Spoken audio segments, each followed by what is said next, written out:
Hey everyone, good evening. It's Scott at Scott Trades on X with StockMarketMentor.com and your chart of the day. Want to take a look at the XME ETF. This is the State Street Spider for metals and mining. And despite de-escalation in the Middle East, we're actually seeing the metals and mining ETF firm up above its 8-day, 21-day, and 50-day moving averages.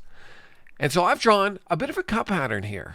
And you can see how it hit a high in January, consolidated, pulled back to around $100, and then ever since then has been retracing itself back above the key moving averages.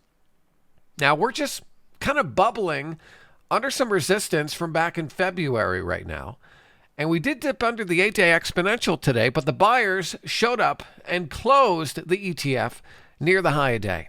And so I certainly want to watch for some upside follow through and momentum on the XME ETF above 125.79. And so I have an alert on this ETF looking for a move through and a close above 125.79. And if that triggers, you could buy this with a stop down around 119 to start and then move that stop up if it does work in your favor.